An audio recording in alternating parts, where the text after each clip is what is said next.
आप सभी को नमस्कार बच्चों। कक्षा 12वीं से राजनीति विज्ञान का 15वां पाठ है लोकतांत्रिक व्यवस्था का संकट। इसके अतुल लघु उत्तरीय प्रश्न हम कर रहे हैं। उस नेता का नाम बताइए जो राजनीति में सक्रिय राजनीति त्याग चुका था, परंतु 1974 में बिहार में चल रहे छात्र आंदोलन का नेतृत्व करने के लिए उसको आमंत्रित किया गया। तो वो थे श्री जयप्रकाश नारायण। 1977 में एक ऐसी राजनीतिक पार्टी जो सत्ता में आई जनता पार्टी थी, जो कि कांग्रेस से ही निकलकर एक नई पार्टी बनी थी। प्रश्न 3, 1975 में जो इंदिरा गांधी द्वारा राष्ट्रीय आपातकाल लगाया गया था, क्या उसको उचित ठहराया जा सकता है? आपातकाल उचित नहीं ठहराया जा सकता, इसमें एक तर्क देना है। इससे राष्ट्र की एकता और अखंडता को कोई खतरा नहीं था। 1980 में मध्यावधि चुनाव क्यों हार गए? 1980 में मध्यावधि चुनाव इसलिए हुए क्योंकि जनता पार्टी की सरकार अपने आंतरिक विरोध के कारण ही देश को स्थिर सरकार नहीं दे पाई, इसीलिए मध्यावधि चुनाव दोबारा से हुए। जो मध्यावधि चुनाव होते हैं वो 5 साल जब पूरे होते हैं सरकार के, वो होते हैं आम चुनाव। अगर बीच में ही सरकार गिर जाए, बीच में ही दोबारा चुनाव आएँ, तो उसको मध्यावधि चुनाव बोला जाता है। अगर किसी नेता की, किसी विधायक की, किसी एमपी की किसी जगह पर मृत्यु हो जाती है, तो वहाँ पर जो चुनाव दोबारा होते हैं उसको उपचुनाव बोला जाता है। किसी की मृत्यु के कारण हुए चुनाव को उपचुनाव बोला जाता है। सरकार गिर जाए, वहाँ पर दोबारा से, जैसे 5 साल सरकार का टाइम होता है, मान लो 3 साल बाद सरकार गिर गई, तो वो मध्यावधि चुनाव होंगे। और जो पूरे 5 साल के बाद जो रूटीन में जो इलेक्शंस होते हैं उसको आम चुनाव बोला जाता है। दल बदल का अर्थ है, दल बदल यानी कि राजनीतिक निष्ठा का परिवर्तन होना। बंदा क्या करता था, विधायक या एमएलए एमपी जीतने के बाद एक पार्टी छोड़कर दूसरे में चले जाते, इसको दल बदल बोला गया। 1970 में कांग्रेस पार्टी की पराजय का एक कारण था, इसके कारण था कि 1975 में राष्ट्रीय आपातकाल की घोषणा करके कई संवैधानिक कार्य किए गए, गैर संवैधानिक, जो कि संविधान से हटके थे। तो जब संविधान से कोई हटके काम होगा तो आम इंसान को भी इससे आहत पहुंचता है।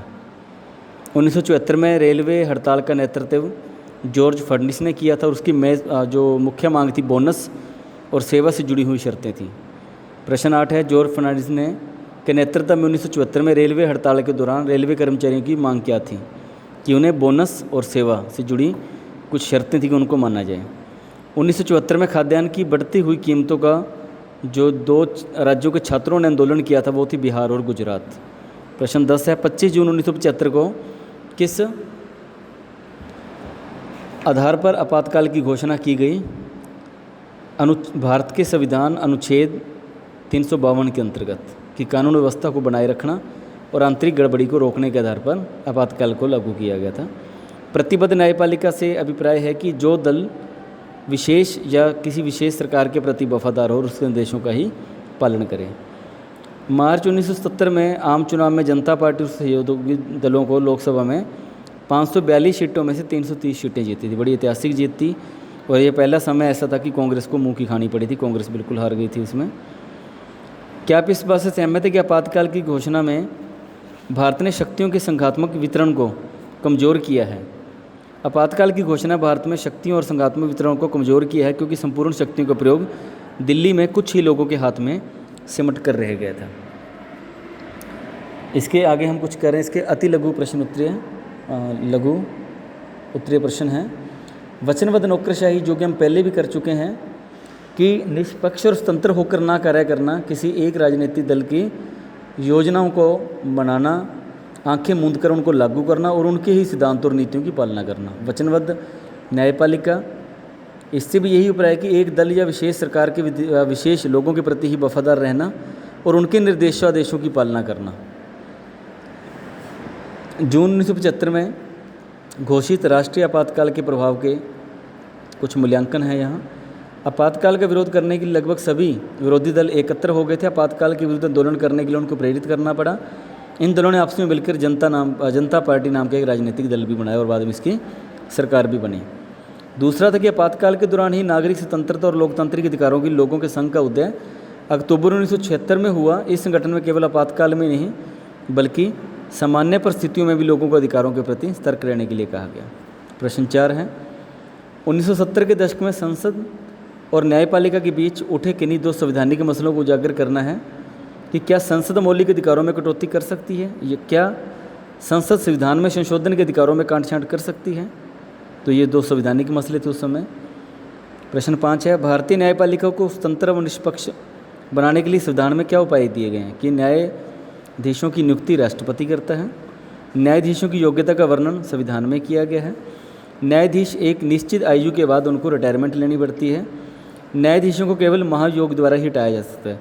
क्योंकि ये स्वतंत्र और निष्पक्ष बनाने के लिए, वचनबद्ध नौकरशाही, वचनबद्ध न्यायपालिका को ख़त्म करने के लिए, क्योंकि अब ये लोग सरकारों के प्रति वफादार ना होकर आम जनता के लिए सच्चे कर्तव्यनिष्ठ से अपना कर्तव्य को निभाएं और सच्चाई के रास्ते पर चलें। और इनको कोई भी, पहले क्या होता था वचनबद्ध में, सरकार जब चाहती किसी न्यायाधीश को हटाकर अपना जो मनपसंद उनका होता था उसको उस सीट पर बिठा देते थे, न्यायाधीश यानी कि जज को, यानी कि उनको भी उस समय इस तरह से प्रयोग किया जाता था।